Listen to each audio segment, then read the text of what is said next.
Yes बेटा, example number 45 start कर रहे हैं हम टेंजेंट एंड नॉर्मल का। एग्जाम्पल 45 है, find the equation of the normal to the curve. Curve आपको गिवन है x square equal to 4y। इस कर्व के लिए आपको equation of normal find out करनी है। Equation of normal find out करनी है। बेटा क्या डिफरेंस है इस क्वेश्चन में? मैं एक बार एक करें क्वेश्चन ध्यान से सुनिए। Find the equation of the normal to the curve this one, to the curve this one which passes through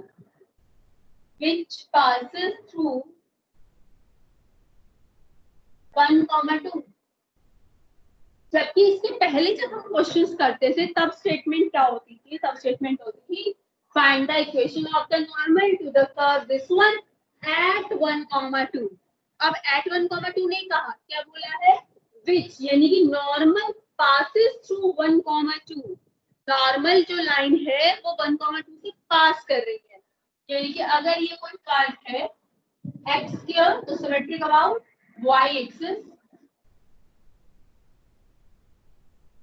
x square equal to 4y, और जो पास कर रहे हैं नॉर्मल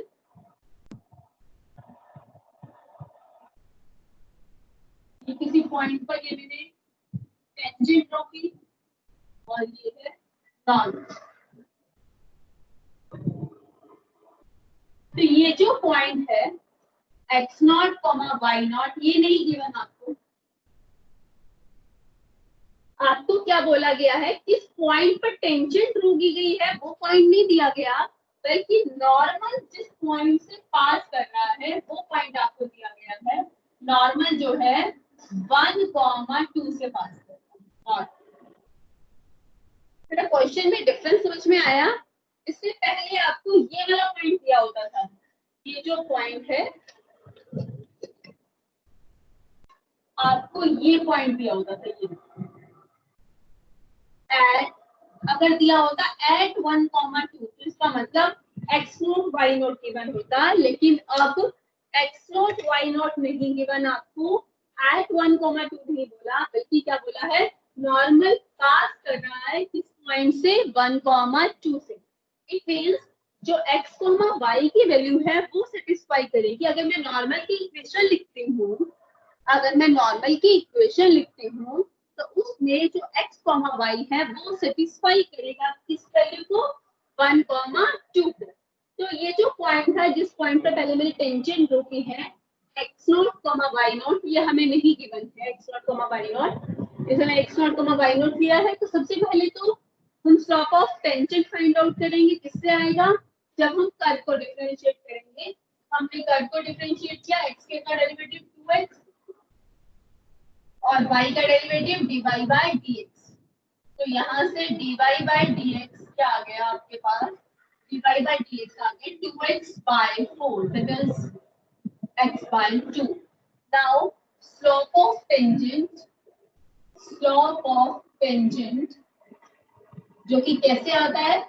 dy बाय dx से एट द पॉइंट, कौन से point पर? ये point x0, y0 is x0 divided by 2. It is the slope of the tangent. अब बेटा आपको तो स्लोप ऑफ नॉर्मल चाहिए ना, हमें तो नॉर्मल की इक्वेशन लिखनी है। तो यहाँ से स्लोप ऑफ नॉर्मल क्या होगा? स्लोप ऑफ नॉर्मल इसका नेगेटिव रेसिप्रोकल, तो -2 by x0। तो अब इक्वेशन लिख लीजिए आप किसकी? नॉर्मल की। इक्वेशन ऑफ, हम इक्वेशन ऑफ नॉर्मल अगर लिखें तो y minus y0, slope of the normal -2 by x0 into x minus x0। Okay, now बेटा ये जो x0 y0 पॉइंट है ये कर्व की इक्वेशन को भी सेटिस्फाई करेगा। ये जो x naught y not point है ये कर्व की इक्वेशन को सेटिस्फाई करेगा. It would satisfy the equation of curve. It means x naught square is equal to 4 times y naught. It means हम y naught को क्या लिख सकते हैं? हम y naught को लिख सकते हैं x naught square by 4. अगर मैं y naught को लिख दूं, क्या लिख दूं बेटा? हम x और y की वैल्यू को पुट कर सकते हैं ना.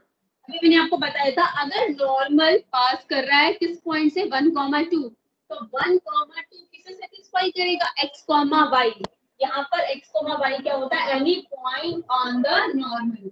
तो हम x, y को यहाँ क्या पुट कर सकते हैं? 1, 2. तो y को मैं क्या पुट कर दूं? 2. और मैं y नॉट को क्या पुट कर सकती हूँ? y नॉट को x naught square by 4. y naught को x naught square by 4 minus 2 by x naught. और हम x को क्या पुट कर सकते हैं? 1, क्योंकि 1, 2 जो पॉइंट है वो नॉर्मल के ऊपर है तो x, y को सेटिस्फाई करेगा. तो x को 1.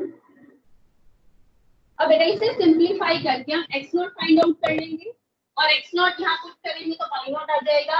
और x नॉट y नॉट अगर आ गया तब तो हम इक्वेशन लिख सकते हैं. ये इक्वेशन थी. इसमें प्रॉब्लम ही हमें ये थी कि हमें क्या नहीं पता था x नॉट y नॉट. तो x naught y not find out करने के लिए अब हम इसे सिंपलीफाई करते हैं. सिंपलीफाइंग इक्वेशन, इसे मैं इक्वेशन फर्स्ट कह रही हूँ, इसे सेकंड और इसे third. Simplifying equation third. Simplifying equation third simplify कर रहे हैं. क्या आ जाएगा? 2 minus x not square by 4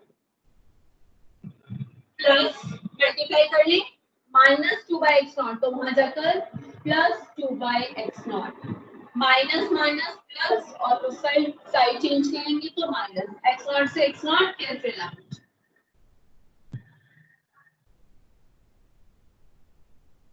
तो यहाँ से आप एक्स नॉट फाइंड आउट कर लेंगे.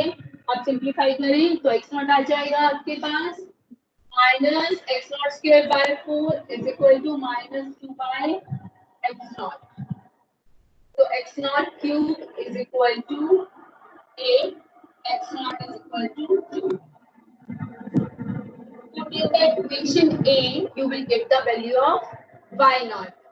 Put in A, x naught को 2 put कर दें तो 2 square by 4 equal to y naught. Then we have y naught equal to 1. तो आपके पास x naught y naught क्या आ गया? x naught आया 2 और y naught आया 1. तो इक्वेशन सेकेंड इक्वेशन थी इसमें x naught और y naught पुट कर दीजिए आप. In equation second थी ना नॉर्मल की इक्वेशन. तो y minus y naught is 1 and x naught is 2. X naught is 2 and y minus 1 equal to minus x plus 2.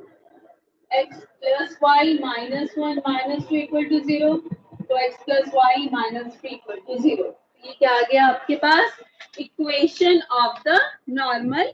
आपको इक्वेशन ऑफ नॉर्मल ही find out करनी थी तो ये आपके पास यहाँ से आ गई equation of the normal. Next question है एग्जाम्पल नंबर 46. इसके बाद है बेटा एग्जाम्पल नंबर 46 है.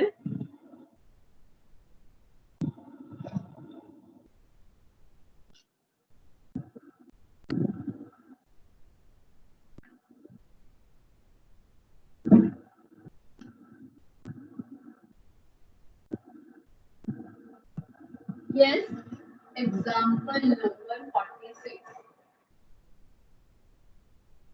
Find the equation of the tangents to the curve.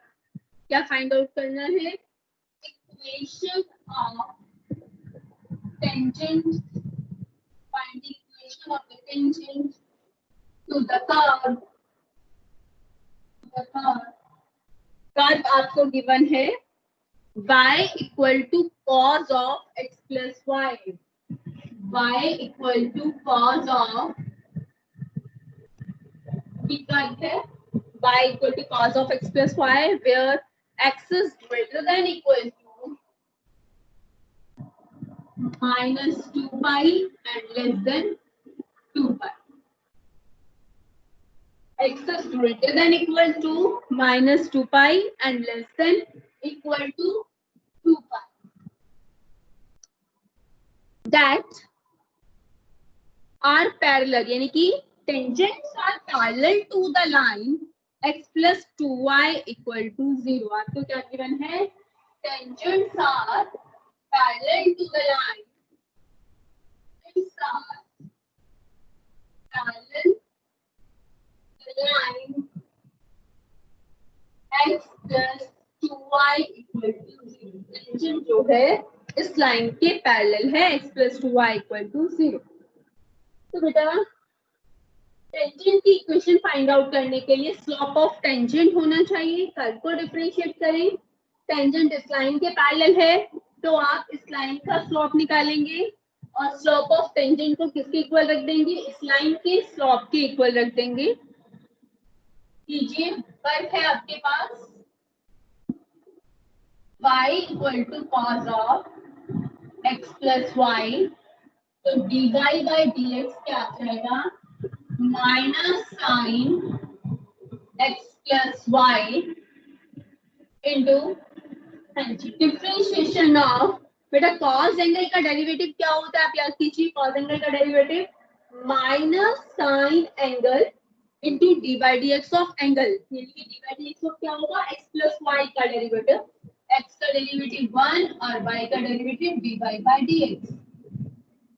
अब बेटा dy by dx find out करने के लिए dy बाई dx वाली टर्म्स कलेक्ट करनी पड़ेंगी. आपको कलेक्ट कीजिए. dy by dx is equal to minus sine x plus y minus sine x plus y into dy by dx. तो आप ये दोनों टर्म्स कलेक्ट कर लें. तो dy by dx common 1 plus sine x plus y is equal to minus sin x plus y. dy by dx is equal to minus sin x plus y divided by 1 plus sin x plus y. क्या आ गया आपके पास? Slope of tangent. और tangent अगर इस line के parallel है तो इस लाइन के स्लोप से भी क्या आएगा? स्लोप ऑफ द टेंजेंट आएगा. तो इस लाइन का स्लोप क्या होगा? स्लोप ऑफ लाइन क्या होगा? Minus coefficient of x upon coefficient of y. Equate कर दीजिए. ये भी स्लोप ऑफ टेंजेंट है और टेंजेंट इस लाइन के पैरेलल है, तो ये भी क्या है? स्लोप ऑफ टेंजेंट है. तो इक्वेट कर दीजिए. स्लोप ऑफ टेंजेंट किसके इक्वल है? स्लोप ऑफ लाइन के इक्वल है क्योंकि पैरेलल है. Slope of line, slope of tangent क्या है? Minus sine x plus y divided by 1 plus sine x plus y. And slope of line is minus 1 by 2. Minus से minus cancel out, cross multiply करें. Twice of sine x plus y. बेटा यहाँ पर x naught y naught ले लेना क्योंकि जिस point पर टेंजेंट ड्रॉ की है इस लाइन के पैरेलल है वो point x naught y naught ले लेना. तो at x naught y comma y. तो सब जगह यहाँ पर x naught comma y naught आ जाएगा वो point. Divided by sorry cross multiply कर रहे थे हम. तो twice of this is equal to 1 plus sine x naught plus y naught. अब बेटा आपको x नॉट y नॉट चाहिए ना. अगर आपके पास x नॉट y नॉट आ जाता है तो आप इक्वेशन ऑफ टेंजेंट लिख सकते हैं क्योंकि आपके पास स्लोप तो है ना, टेंजेंट का स्लोप है. अगर आपके पास x नॉट y नॉट आ जाए तो आप इक्वेशन लिख सकते हैं. तो हम ये किस लिए कर रहे हैं? किस लिए इक्वेट कर रहे हैं? To find the value of x naught comma y naught. 2 minus 1 that is sin x naught plus y naught that is equal to 1. तो मैं क्वेश्चंस को नेम दे देती हूँ. जो हमें कर्व गिवन था कि मैंने 1 कह दिया. ठीक है. अच्छा, ये जो x naught y naught है वो इक्वेशन फर्स्ट को सेटिस्फाई करेगा, इसे मैंने सेकंड कह दिया. तो ये जो x naught y naught है it would satisfy, हम यूज करते हैं ना इसका, it would satisfy equation first. Then we have y naught is equal to cos of x naught plus y naught. ठीक है. अब इनका यूज करके आपको क्या फाइंड आउट करना है? x naught y naught. कोई बता सकता है, पता चल रहा है आपको सेकंड और थर्ड को कैसे सॉल्व करें to find x naught y naught? Yes, क्या आपको पता चल पा रहा है कि हम सेकंड और थर्ड का यूज करके हम कैसे सॉल्व करें to find x naught comma y naught?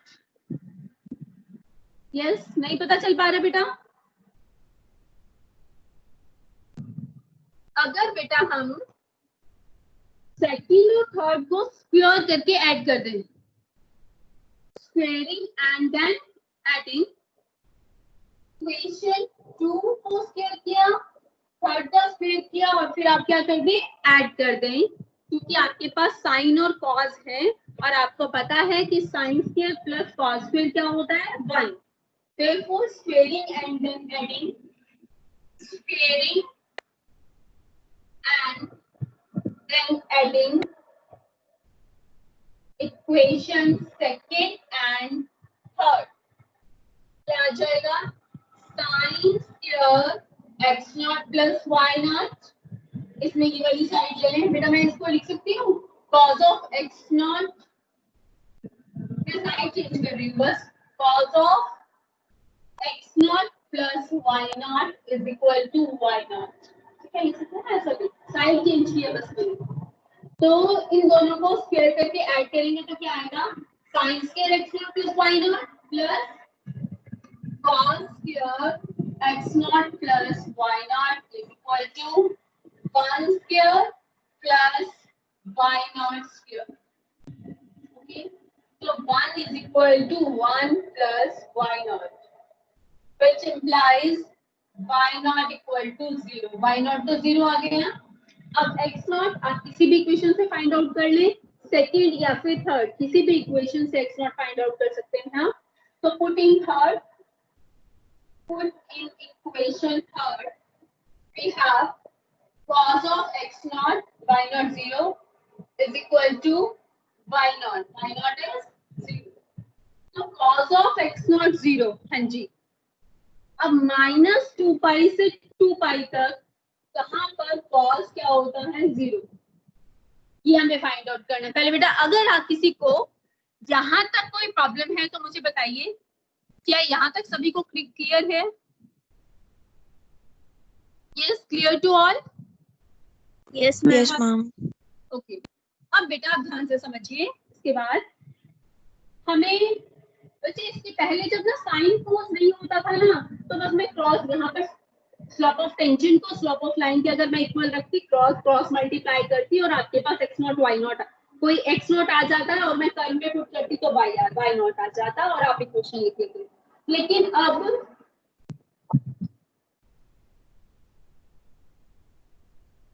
आपके पास क्या आ चुका है? cos of x naught is 0. y naught तो आ गया था 0. अब आपको x naught फाइंड आउट करना है और आपके पास आ चुका है. आप सेकंड या थर्ड किसी भी इक्वेशन में पुट कर लें. तो मैंने थर्ड में पुट किया था तो y naught को 0 रखा. We have cos of x naught equal to 0. अब यहाँ से x naught फाइंड आउट करना है और x क्या बोला है? greater than equal to -2π and less than equal to 2π. यानी कि ये क्या है? यहाँ से अगर मैं पहले -2π तो -2π, आपको क्या बोला है? -2π से लेकर और 2π तक ऐसी x की वैल्यूज बताओ जिन पर क्या हो? वैल्यू 0. हाँ जी बच्चे, आप मुझे बताएं, कौन मुझे बता सकता है -2 पाई से 2 पाई तक कॉस कहाँ कहाँ पर जीरो होता है? आपको याद हो तो 11th क्लास में मैंने आपको बताया था कॉस कहाँ जीरो होता है? याद है किसी को कॉस कहाँ जीरो होता है? याद कीजिए, जनरल सॉल्यूशन में हमने पढ़ा था कॉस कहाँ जीरो होता है। हाँ जी बच्चे, याद है किसी को कॉस का? Ma'am 2n plus 1 into pi by 2. Odd multiple of pi by 2। Good. कहाँ होता है zero? Odd multiple of pi by 2। तो अगर सीधी सी बात मैं कहूँ, अगर मैं 0 to 2 पाई की बात करूँ तो सबसे पहले cos पाई बाय 2 जीरो होगा। ओके, उसके बाद पाई by 2, 3 pi by 2, 5 pi by 2, 7 odd multiple of pi by 2 पर जीरो होता है cos। तो cos पाई बाय 2 जीरो, उसके बाद cos 3 पाई बाय 2 जीरो। ठीक है, और प्लस माइनस पाई बाय 2 पे जीरो होगा ना? चेक कर लीजिए बेटा, cos कहाँ जीरो होगा? Plus minus odd multiples of pi by 2। तो cos जो है कहाँ कहाँ जीरो होगा? cos minus pi by 2 is zero, cos minus pi by 2। cos minus x क्या होता है? cos x होता है, और cos पाई बाय 2 क्या होता है? Zero. cos minus 3 pi by 2, cos minus x क्या होता है? cos x, cos minus x is cos x and cos 3 pi by 2। आपको जो है इसको सॉल्व करने की भी नीड नहीं है, आपको बहुत अच्छे से सबको याद ही होगा कि cos ऑड मल्टीपल्स पर क्या होता है? जीरो। और करना हो तो कर भी ले, पाई plus pi by 2 third quadrant में, और cos पाई बाय 2 आ जाएगा, दैट इज जीरो। यानी कि अगर cos x नॉट जीरो है तो -2 पाई से 2 पाई तक कहाँ कहाँ पर जीरो होगा? प्लस माइनस पाई बाय 2 और plus minus 3 pi by 2। Clear to all? अगर cos जीरो है तो -2 पाई से 2 पाई तक कहाँ कहाँ जीरो होगा? प्लस माइनस पाई बाय 2 और प्लस माइनस 3 पाई बाय 2। यानी कि आपके पास x नॉट ये आ गए, लेकिन y नॉट तो जीरो ही था, x नॉट ये आ गए, बट ये सभी वैल्यूज सेटिस्फाई नहीं कर रही हैं। किसे सेटिस्फाई नहीं कर रही हैं? आप एक बार 3 पाई बाय 2 और माइनस पाई बाय 2 इन्हें चेक करो। बाकी क्या बचे? पाई बाय 2 और माइनस 3 पाई बाय 2 इन्हें चेक करो। इक्वेशन ले लो, हमने थर्ड में पुट किया था ना, तो सेकंड ले लो, आप कोई भी ले लीजिए। हमारे पास सेकंड इक्वेशन क्या थी? सेकंड इक्वेशन थी sin x naught plus y naught equal to 1। यही थी ना सेकंड इक्वेशन? इसमें पुट कीजिए बेटा। अगर मैं x नॉट को पुट कर देती हूँ 3 पाई बाय 2, y नॉट तो जीरो है ना, x नॉट को मैंने 3 पाई बाय 2 पुट किया, क्या ये बात ठीक है? cos 3 pi by 2 sorry sin 3 pi by 2 1 होता है, sin pi plus pi by 2। Third quadrant में तो साइन क्या होता है? नेगेटिव। साइन 180 प्लस थीटा क्या हो जाएगा? Minus sine pi by 2। तो -1 आ रहा है, तो सेटिस्फाई नहीं कर रहा। इसी तरह साइन माइनस पाई बाय 2 कौन सा क्वाड्रेंट होगा? फोर्थ। फोर्थ क्वाड्रेंट में तो क्या होता है? साइन क्या होता है? नेगेटिव। तो इन दोनों केसेस में ये इक्वेशन सेटिस्फाई नहीं करेगी, डज नॉट सेटिस्फाई। ये दोनों वैल्यूज इस इक्वेशन को सेटिस्फाई नहीं कर रही, ये दोनों सेटिस्फाई करेंगी। आप उठ करके देख लीजिए, चाहे बना रहा है नहीं। अगर मैं x नॉट को पाई बाय 2 रखूं, y नॉट तो जीरो है ना, साइन पाई बाय 2 बेटा 1 होता है ना। अगर मैं पाई बाय 2 पुट करूं, sin पाई बाय 2 1, तो ट्रू है। और अगर मैं x नॉट को रखूं -3 pi by 2, sin minus x क्या होता है? Minus sin x।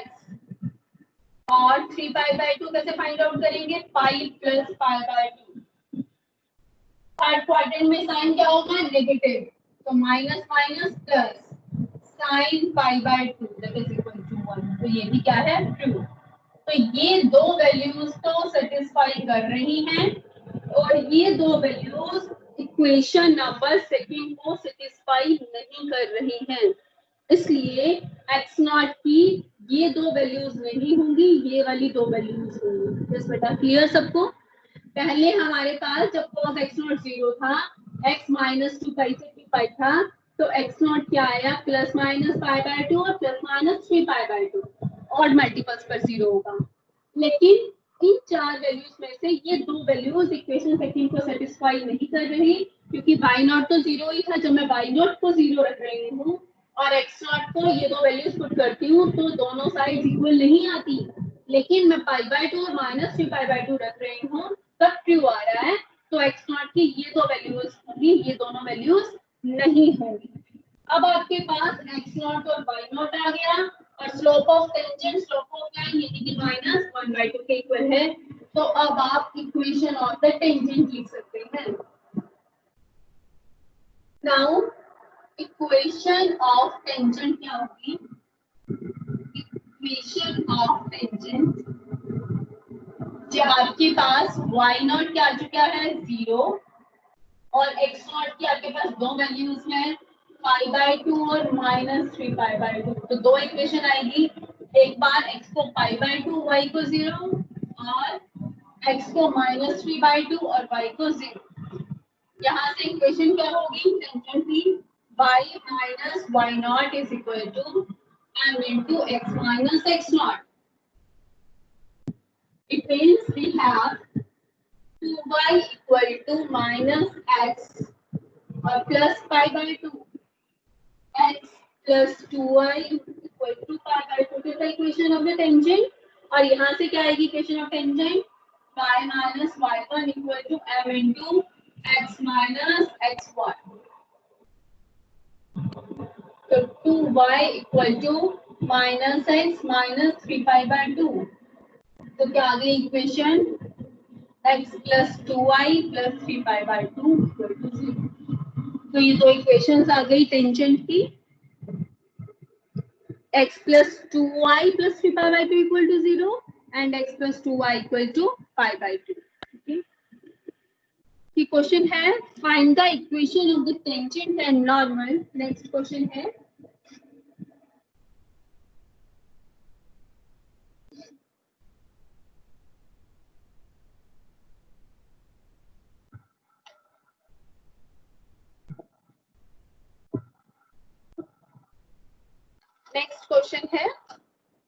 Find the equation of the tangent and normal.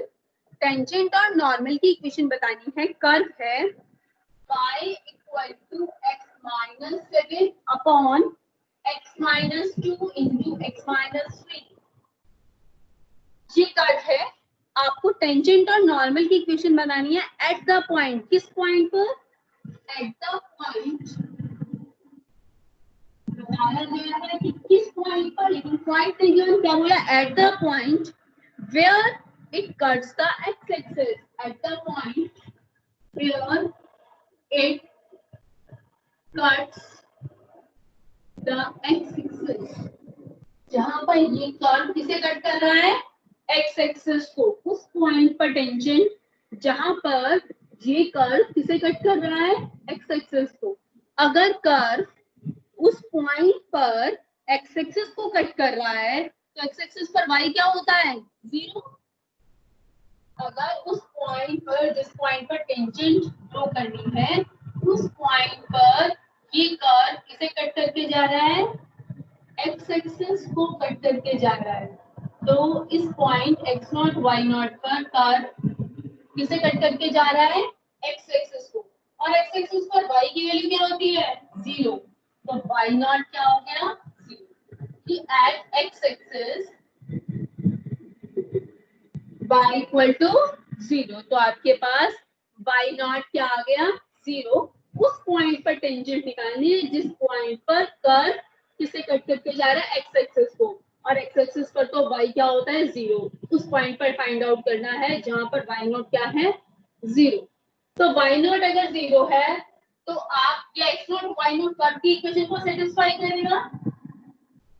x naught y naught would satisfy the equation of curve तो कर्व की equation y naught equal to x naught minus 7 upon x naught minus 2 into x naught minus 3। आप इसमें y naught को अगर 0 put करें तो आपके पास x नॉट की वैल्यू आ जाएगी। क्या आ जाएगी x नॉट की value? x naught minus 7 equal to 0 which implies x naught equal to 7, यानी कि क्या आ गया पॉइंट 7,0। अब तो आप लिखेंगे इक्वेशन कैसे लिखेंगे? कर्व को डिफरेंशिएट करना तो स्लोप ऑफ टेंजेंट आ जाएगा और x नॉट y नॉट तो आपके पास है ही। आप कर्व को डिफरेंशिएट करेंगे तो आपके पास क्या आ जाएगा? Slope of tangent. सॉल्व करने के बाद आप जब उसमें 7,0 पुट करेंगे तो सॉल्व करने के बाद आएगा 1/20। तो इक्वेशन क्या होगी? बेटा मैंने पूरा सॉल्व नहीं किया, आप सॉल्व कर लेंगे।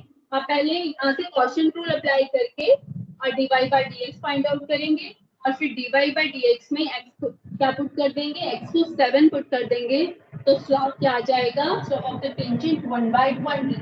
तो इक्वेशन ऑफ टेंजेंट क्या होगी? y minus y1 m into x minus x1। ये इक्वेशन आ गई किसकी? This the equation of tangent. और इक्वेशन ऑफ नॉर्मल क्या होगी? y माइनस y नॉट, इसका नेगेटिव रेसिप्रोकल तो -20 into x minus 7। It is the equation of the normal. तो equation आ जाएगी नॉर्मल। बेटा यहाँ पर कंप्लीट हो जाता है टॉपिक टेंजेंट्स एंड नॉर्मल्स। यहाँ पर टेंजेंट्स एंड नॉर्मल कंप्लीट हो जाता है, ठीक है। अब हम स्टार्ट करते हैं next most important topic that is maxima and minima. Maxima and minima क्या होता है?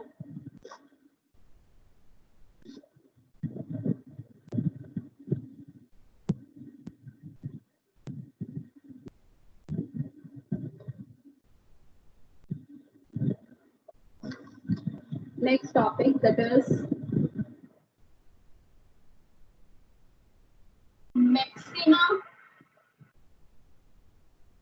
And minima.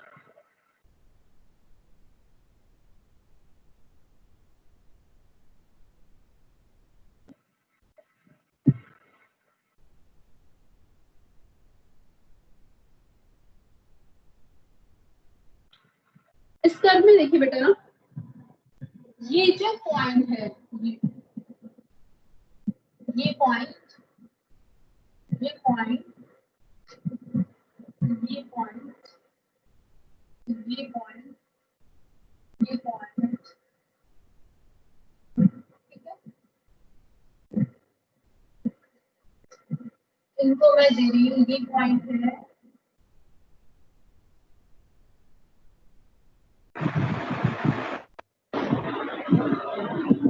इसे मैंने बोला C1, ठीक है। इस पॉइंट को मैंने बोला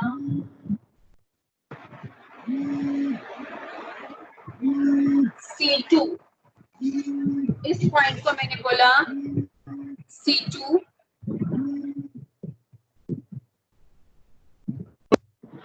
C2 and its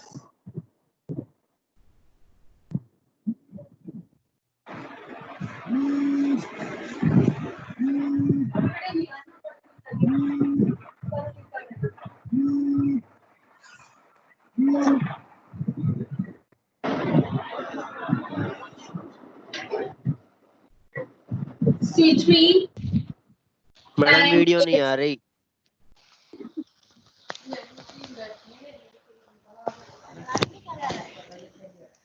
ma'am video नहीं आ रही। Okay okay.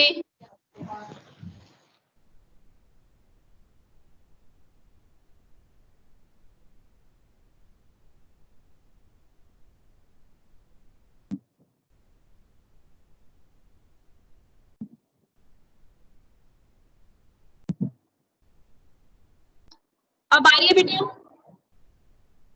Yes ma'am. Yes ma'am. अब आ रही है ना? Yes ma'am. Yes ma'am.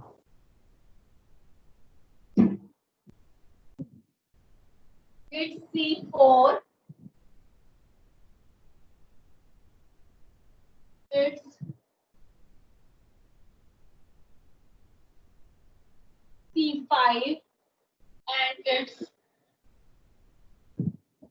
C6। तो आप देखिए बेटा, ये जो C1, C2, C3, C4, C5, C6 ये वो पॉइंट्स हैं जिन पर फंक्शन चेंज हो रहा है, या तो बेटा देखो डिक्रीजिंग टू इंक्रीजिंग जा रहा है या इंक्रीजिंग टू डिक्रीजिंग। कैसे? देखो C1 पर क्या हो रहा है, ये फंक्शन क्या है, इंक्रीजिंग है। चेक कर लीजिए, आप जैसे जैसे x की वैल्यू बढ़ाते जाएंगे, जैसे जैसे हम x की वैल्यू इंक्रीज कर रहे हैं, y की वैल्यू इंक्रीज हो रही है। तो यहाँ से और यहाँ तक ये फंक्शन क्या है, इंक्रीजिंग, और यहाँ से लेकर और यहाँ तक ये फंक्शन क्या है, डिक्रीजिंग। ओके, इसी तरह ये तो डिक्रीजिंग और ये फंक्शन क्या है, इंक्रीजिंग, फिर ये है डिक्रीजिंग और ये है increasing, it's decreasing. Clear?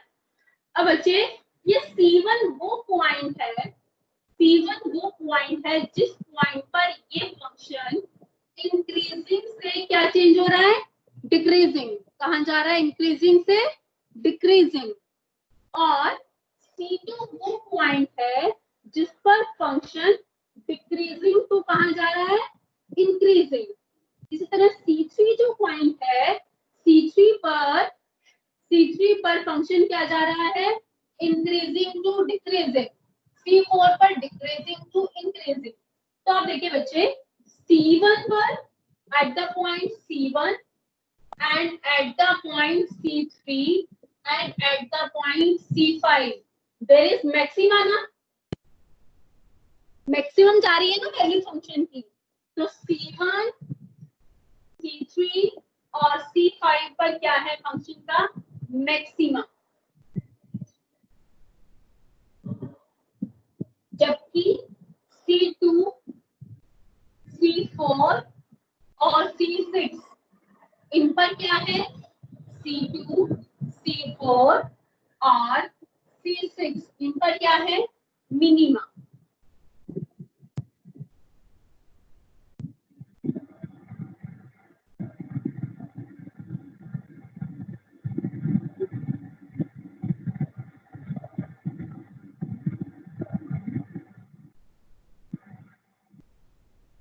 C2, C4 और C6 पर क्या है, मिनिमा है।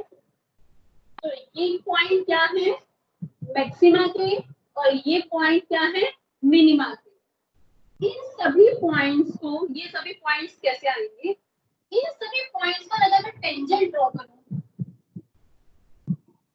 टेंजेंट देखो एक्स एक्सिस के पैरेलल आएगी।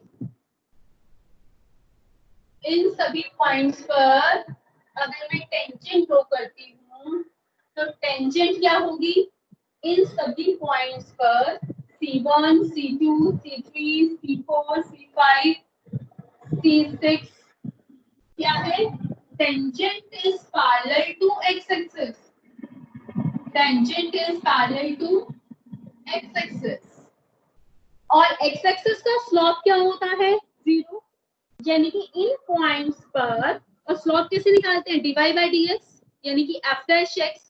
तो इन पॉइंट्स पर फंक्शन का डेरिवेटिव 0 होगा। इन पॉइंट्स पर C1, C2, C3 is equal to f dash C4 is equal to f dash C5 is equal to f dash C6 and is equal to 0।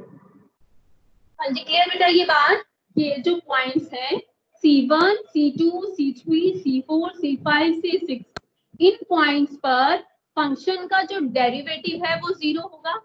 क्यों? क्योंकि इन points पर जो लाइंस हैं tangent से x axis के parallel है, तो slope क्या होगा, 0। तो अगर मैं ये पॉइंट, यानी कि कैसे आएंगे, ये पॉइंट तब आएंगे अगर मैं f डैश x को क्या पुट कर दूं, 0, क्योंकि f dash C1, C2, C3, C4, C5, C6 क्या है, 0। तो अगर मैं f डैश x को 0 पुट करती हूँ, अगर मैं, हमें मुझे ये कर्व गिवन है तो मुझे इस कर्व की इक्वेशन गिवन है y equal to fx equal to, अगर मैं इस कर्व को डिफरेंशिएट करके इक्वल टू 0 रखती हूँ तो x की वैल्यूज क्या आएंगी, तो x की वैल्यूज यही आएंगी, ये पॉइंट आएंगे C1 C2 C3। तो आपके पास जो x की वैल्यूज आएंगी वो ये पॉइंट्स आएंगे C1 C2 C3 C4 C5 C6। आप डैश x को 0 रखने पर आपके पास जो x की वैल्यूज आएंगी वो ये पॉइंट्स आएंगे जिन्हें क्या बोलते हैं, क्रिटिकल वैल्यूज। जब हम f डैश x को इक्वल टू 0 रखते हैं तो x की जो वैल्यूज आती हैं क्या बोलते हैं, क्रिटिकल वैल्यूज। क्या होती है क्रिटिकल वैल्यूज, जिन पर फंक्शन का मैक्सिमा हो या फिर क्या हो, मिनिमा हो। क्या होते हैं क्रिटिकल वैल्यूज, जिन पर फंक्शन इंक्रीजिंग टू डिक्रीजिंग या फिर डिक्रीजिंग टू इंक्रीजिंग चेंज हो रहा हो। क्या ये बात क्लियर है सबको? यस क्या ये बात क्या सबको क्लियर है बेटा? Yes clear? Yes ma'am. किसी को कोई डाउट नहीं है यहाँ तक? कोई डाउट नहीं है ना?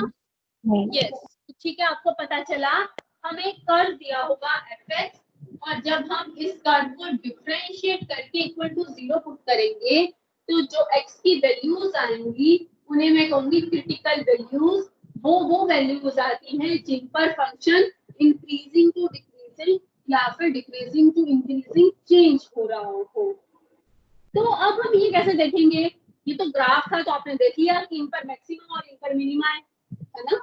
ये तो ग्राफ था तो आपने देख लिया मैक्सिमा या मिनिमा है, लेकिन वो जो हमें कर दिया होगा तो मुझे ग्राफ थोड़ा बनाना होगा। तो बिना ग्राफ बनाए मैं कैसे देखूंगी कि किन पॉइंट्स पर, मैं तो f डैश x को इक्वल टू 0 रखूंगी तो x की ये वैल्यूज आ जाएंगी जिनसे मुझे ये पता चलेगा इन वैल्यूज पर या तो मैक्सिमा है या मिनिमा है। मुझे ये पता चल जाएगा इन पॉइंट्स पर, इन क्रिटिकल पॉइंट्स हैं, और क्रिटिकल पॉइंट्स वो पॉइंट्स होते हैं जिन पर या तो फंक्शन का मैक्सिमा होता है या मिनिमा होता है। यानी कि इन पॉइंट्स पर या तो फंक्शन मैक्सिमम वैल्यू अटेन कर रहा है मिनिमम वैल्यू, तो मैक्सिमम मिनिमा तो पता चलेगा, लेकिन किन पर मैक्सिमम, यहाँ तो ग्राफ को देखकर पता चल रहा है ना कि इन पर मैक्सिमम इन पर मिनिमम। तो मैं ये बात बता रही हूँ कैसे पता चलेगा किन पर किस पॉइंट पर मैक्सिमा है या किस पॉइंट पर मिनिमा है। बच्चे देखो यहाँ मैक्सिमा है ना, अगर function increasing to decreasing change हो तो क्या होगा, मैक्सिमा। कब होगा मैक्सिमा?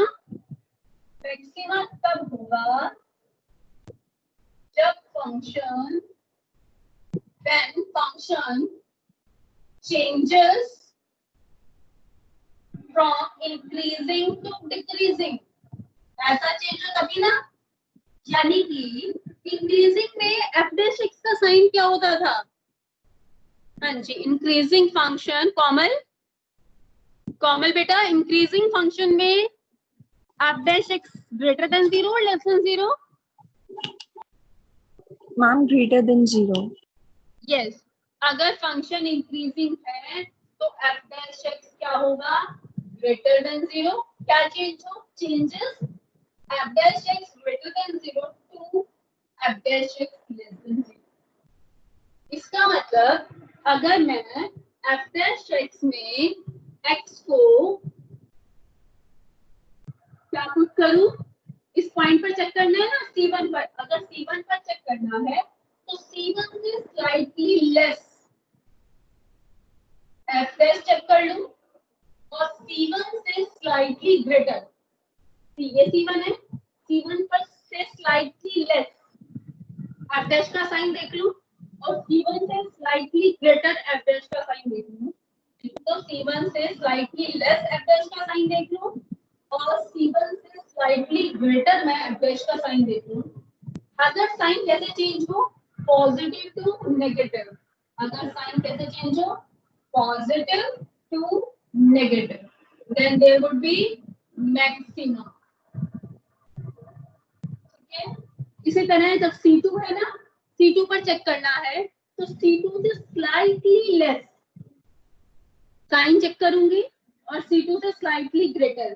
तो अगर साइन कैसे चेंज हो, नेगेटिव टू पॉजिटिव चेंज हो, क्वेश्चन करेंगे तो ज्यादा क्लियर होगा बेटा। मैं ग्राफ से बता रही हूँ, क्वेश्चन करेंगे तो और ज्यादा क्लियर हो जाएगा। साइन कैसे चेंज हो, नेगेटिव टू पॉजिटिव चेंज हो तो क्या होगा वहां पर, मिनिमा।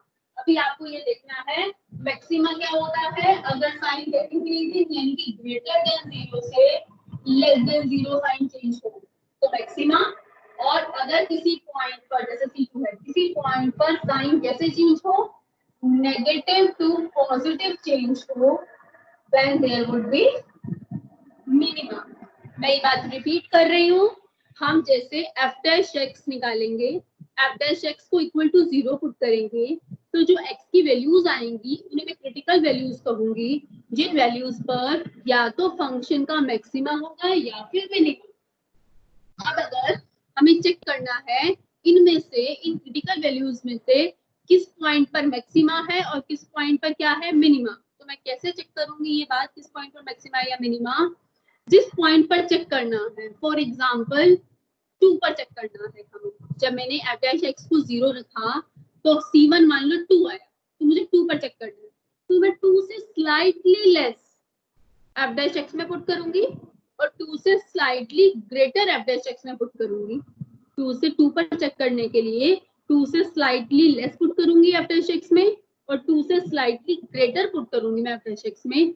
अगर sign positive to negative change होता है then there would be, yes then there would be, अगर sign positive to negative change होता है then there would be, yes then there would be Maxima. maxima, Maxima.